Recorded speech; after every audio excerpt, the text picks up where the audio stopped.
ജനതാ പാർട്ടിയും ദേവസ്വങ്ങളും പോലീസും ഗൂഢാലോചന നടത്തിയതാണ് എന്നുള്ളൊരു വിചിത്രവാദവുമായിട്ട് ഇന്ന് സുനിൽകുമാർ അതുപോലെ തന്നെ കെ മുരളീധരനും രംഗത്ത് വന്നു. തൃശൂർ പൂരം അലങ്കോലമാക്കിയതിന്റെ ആ പാപഭാരത്തിൽ നിന്ന് കൈകഴുകാനും ആ തൃശൂർ പൂരം ഇടതുപക്ഷം അലങ്കോലമാക്കിയുള്ള തൃശൂർ പൂരം പൂരപ്രേമികൾക്ക് വേണ്ടി ദേവസ്വം ബോർഡുകളെ അനുനയിപ്പിച്ച് തുടർന്നുള്ള ഉത്സവ പരിപാടികൾ നടത്തിച്ച സുരേഷ് ഗോപിയെയും ഭാരതീയ ജനതാ പാർട്ടിയെയും അപകീർത്തിപ്പെടുത്താനും വേണ്ടിയിട്ടാണ് ഇത്തരം ഒരു പ്രസ്താവനയുമായിട്ട് സുനിൽകുമാർ രംഗത്ത് വന്നിട്ടുള്ളത്. ഈ പൂരം അലങ്കോലമാക്കിയതിന്റെ ഒന്നാമത്തെയും രണ്ടാമത്തെയും മൂന്നാമത്തെയും ഉത്തരവാദികൾ അത് ഇടതുപക്ഷം മാത്രമാണ്. പോലീസുമായി BJP ഗൂഢാലോചന നടത്തി എന്നാണ് പറയുന്നത്. കേരളം ഭരിക്കുന്നത് BJP അല്ല. കേരളത്തിന്റെ ആഭ്യന്തരം കൈകാര്യം ചെയ്യുന്നത് K സുരേന്ദ്രനുമല്ല. കേരളം ഭരിക്കുന്നത് ഇടതുപക്ഷമാണ്. ആഭ്യന്തരമന്ത്രി പിണറായി വിജയനാണ്. പിണറായി വിജയൻ കൈകാര്യം ചെയ്യുന്ന ആഭ്യന്തര വകുപ്പിലെ പോലീസുമായി BJP ഗൂഢാലോചന നടത്തി എന്ന് പറയുന്നത് എത്ര ബാലിശമായിട്ടുള്ള വാദഗതിയാണ്. ഇവിടെ പോലീസുമായിട്ട് ഗൂഢാലോചന നടത്താൻ സാധിക്കുന്നത് CPM-ന് മാത്രമാണ്, ഇടതുപക്ഷത്തിന് മാത്രമാണ്. അതല്ലാതെ BJP-ക്കോ ദേവസ്വങ്ങൾക്കോ പോലീസുമായിട്ട് ഗൂഢാലോചന നടത്താൻ പോലും സാധ്യമല്ല. അപ്പൊ ഇവിടെ കൃത്യമായിട്ടുള്ള ഗൂഢാലോചന നടന്നിട്ടുണ്ട്. ആ ഗൂഢാലോചന നടത്തിയിട്ടുള്ളത് ഈ പറയുന്ന സുനിൽ കുമാറും രാജനും ഉൾപ്പെടെയുള്ള ഇടതുപക്ഷ നേതാക്കന്മാരാണ്. പോലീസുമായിട്ട് ഗൂഢാലോചന നടത്തി പൂരം അട്ടിമറിക്കാനുള്ള കൃത്യമായിട്ടുള്ള നിർദ്ദേശം പോലീസിന് നൽകിയിട്ടുള്ളത്. ഇതൊരു ഒറ്റപ്പെട്ട സംഭവമല്ല, ഇതൊരു ഇടതുപക്ഷത്തിന്റെ രീതിയാണ്.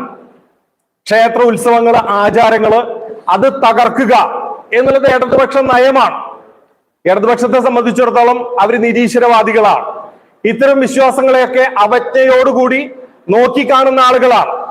ഒരു ആരാധനാലയം തകർന്നാൽ അത്രയും അന്ധവിശ്വാസം തകർന്നു, ക്ഷേത്രങ്ങളും പള്ളികളും തകർത്ത് അവിടെ കപ്പ നടണം എന്ന് പറഞ്ഞിട്ടുള്ള ആളുകളാണ്. ശബരിമലയിൽ ചെന്ന് തീർത്ഥം കൊടുത്ത സമയത്ത് കൃഷ്ണൻ എന്ന് ചോദിച്ച മുഖ്യമന്ത്രി ഭരിക്കുന്ന സംസ്ഥാനമാണ് കേരളം.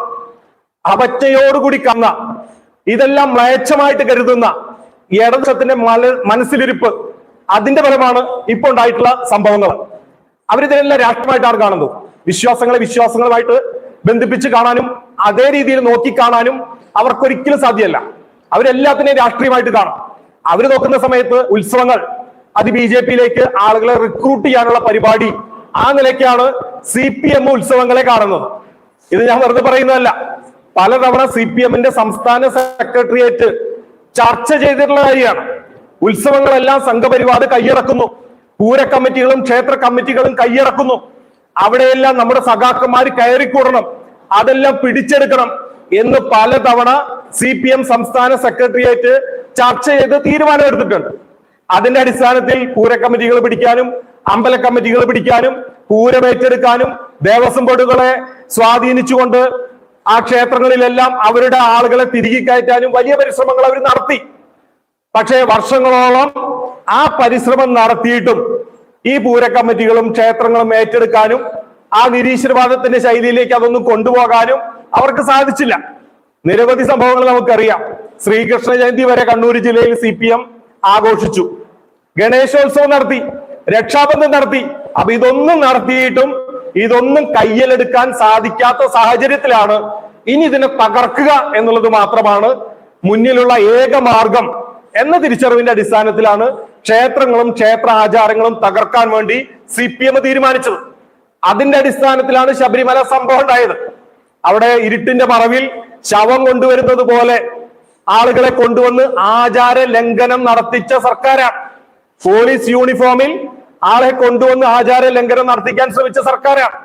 അപ്പൊ അങ്ങനെയുള്ള ഒരു സർക്കാരാണ് ഈ വടക്കുന്നാഥ ക്ഷേത്രത്തിലെ ഉത്സവം തകർക്കാൻ വേണ്ടി കൂടെ പരിശ്രമം നടത്തിക്കൊണ്ടിരിക്കുന്നത്.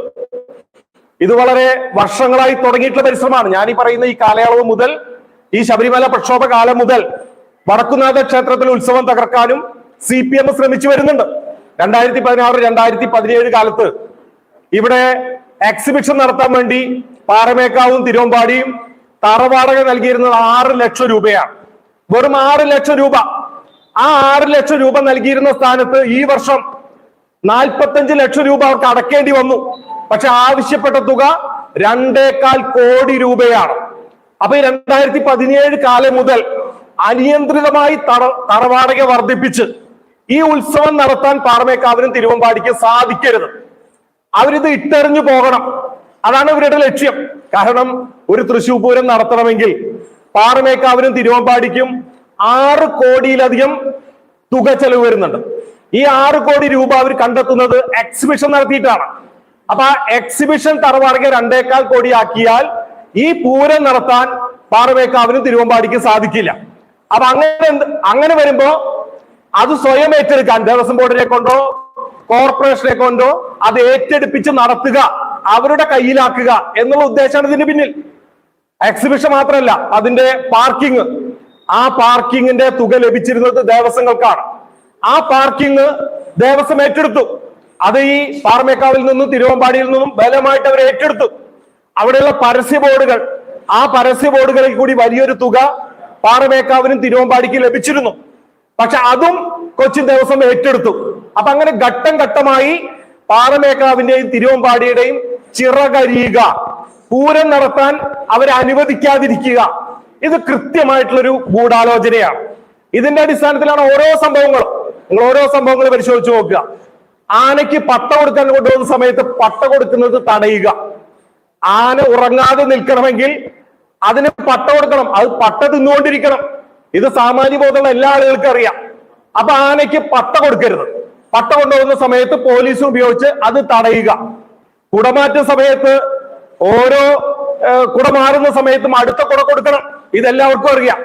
ഇപ്രാവശ്യം ആ മാറാനുള്ള കുട കൊണ്ടുപോകുന്ന സമയത്ത് കുട കൊണ്ടുപോകാതെ തടയുക. കമ്മീഷണറുടെ നേതൃത്വത്തിൽ മാധ്യമങ്ങളെല്ലാം അത് കൃത്യമായിട്ട് റിപ്പോർട്ട് ചെയ്തിട്ടുണ്ട്. അപ്പൊ അത് കൃത്യമായിട്ടുള്ള ഗൂഢാലോചന, കൃത്യമായിട്ട് അത് തടയുകയാണ്. കഴിഞ്ഞ വർഷം ലാത്തി ചാർജ് വരെ നടന്നു. ക്ഷേത്രത്തിന്റെ ഉള്ളിൽ പൂരം കാണാൻ വന്നിട്ടുള്ള ആളുകൾക്ക് നേരെ ലാത്തി ചാർജ് നടത്തി. പോലീസിന് നോൺ വെജ് വിതരണം ചെയ്തു. ക്ഷേത്രത്തിന്റെ ഉള്ളിലാണ്, ആ മതിൽക്കെട്ടിന്റെ ഉള്ളിൽ. കോഴിക്കാലൊക്കെ കഴിഞ്ഞ തവണ കണ്ടെടുത്ത് നമുക്ക് ഓരോരുത്തർക്ക് അറിയാം. ഇത്തവണ വെടിക്കെട്ടിന്റെ സാമ്പിൾ വെടിക്കെട്ട് ദിനം, സാമ്പിൾ വെടിക്കെട്ടിന് കമ്മിറ്റിക്കാർക്ക് ഉള്ളിലേക്ക് പ്രവേശിക്കാൻ സാധ്യമല്ല. ബാഡ്ജുള്ള കമ്മിറ്റിക്കാരെ തടഞ്ഞു.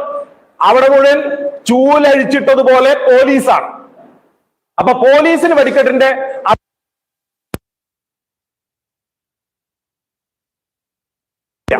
വെടിക്കെട്ടിനെ കുറിച്ച് അറിയുന്ന, വെടിക്കെട്ട് നടത്തുന്ന വെടിക്കെട്ട് പണിക്കാർക്ക് പോലും അവിടെ പോകാൻ സാധ്യമല്ല. ഇങ്ങനെ വലിയ നിയന്ത്രണങ്ങൾ എല്ലാത്തിലും കൈകടത്തുക പോലീസ്. അങ്ങനെ സാമ്പിൾ വെടിക്കെട്ട് അലങ്കോലമാക്കാൻ ശ്രമിച്ചു. ഈ വെടിക്കെട്ടിന്റെ, ആ വെടിക്കെട്ട് പുരയുടെ താക്കോല് വരെ കൈവശപ്പെടുത്താൻ വേണ്ടി ശ്രമിച്ചു പോലീസ്.